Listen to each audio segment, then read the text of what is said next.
Hello everyone, so today we will be covering a trip to the zoo. So this is actually an example of an assignment that students can or will do, which is explaining what they learned about different animals in their habitats while listening to what their peers had to say at the zoo about the animal that they researched. So let's get started. A day at the zoo. Hello students, I heard from your teacher today that you guys are learning about animals in your classroom. Today I will be taking you throughout the zoo so that you can see different animals.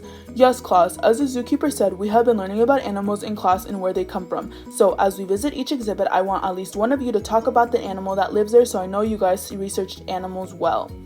Alright, that's awesome. So let's head to the first location. This first location is the rainforest, and we will be looking at the sloth. The sloth is a mammal that moves very slowly and spends most of its time hanging upside down on a tree branch in the rainforest. The sloth moves really slowly and most of the time doesn't move unless it feels threatened or when it needs to get food. Can one of you students tell me more about its environment and the sloth? Of course. Sloths are able to adapt to environments nicely, as long as the conditions are good. In this rainforest exhibit, right as we entered, it felt more humid and hot.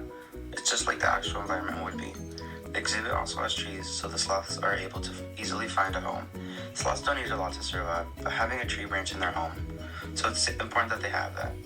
They are also safer here than they would be in the actual rainforest because they don't have to worry about predators in their zoo exhibit. Wow, you sure seem to know a lot about the rainforest environment and a lot about sloths. Maybe one day you'll be a zookeeper. Well, they have been working hard researching their animals and their environments. That's awesome! So now that we have walked through the rainforest exhibit, we are going to be moving on to the desert exhibit. But before we enter, has anyone studied an animal that lives in the desert and can tell me a little bit more about it? I have been researching the roadrunner. The roadrunner is a type of bird that falls into the cuckoo family and lives on the desert. They are one of the birds that tend to stay on land for a long while and are able to run really fast. They are able to run really fast because that is how they catch food and run away from the predators. They are also not very good flyers. I can tell you've really taken the time to learn a lot about this animal. Yes, I have. Adding to what I was saying before, the roadrunner can be found in deserts, mostly in Mexico, and being kept in a zoo isn't where they're supposed to be. A roadrunner is used to being able to do what it wants and is spread out in a large piece of land. But here, they are restricted and can't do those things freely. That is true, but we also try our best to help the animals in the zoo adapt well to their environment, and we also take really good care of them to make sure that they remain healthy. Yes, students, the zookeepers work really hard to make sure that animals are safe at all times. Alright, so now we are going to be moving on to the forest exhibit. Who had mentioned before that they had an animal they had researched here? I did. I can't wait to hear what you have to say. So the animal that I researched was the gorilla. Gorillas live in forests. They are often found in forests in Central Africa.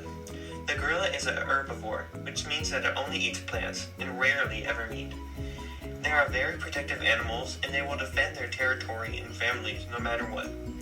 Here in this exhibit, there is only one gorilla, which isn't the best because they can get lonely.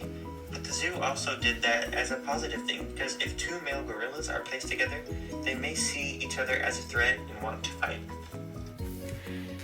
You kids are really well informed of these different animals. By the end of this, I might actually have to leave you kids here because of how much you know. They have been working hard. That's why we decided to treat them to a trip to the zoo. Alright, so there's one more exhibit that we are going to visit today, and you said you had an animal there that you researched? Yes, I researched the polar bear. Wow, can't wait to hear what you have to say about polar bears. So the polar bear lives in the Arctic. It is a carnivorous mammal that hunts for every one of their meals. The polar bear is also the only animal in the bear family that is considered an animal. After researching their environment, I came to the idea that they are safer being in the zoo. Polar bears are slowly going extinct because climate change is making their homes smaller. Some polar bears are struggling to survive and are dying of starvation.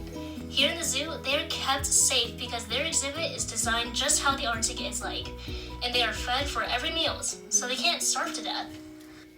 It is very sad to hear what is happening to polar bears right now. Yes, it is unfortunate. This is why we take very good care of our animals here at the zoo. All right, students, so you all did a wonderful job explaining different types of animals in their habitats and environments. I was going to make you guys make a presentation and present it to the class along with a test afterwards, but you have surprised me today and I feel like that isn't necessary anymore. That's awesome, no test. Yes, you all did a wonderful job. I even learned some interesting information I did not know before. Thank you all for coming to the zoo today. We really appreciate your visit. Bye! Thank you so much for watching.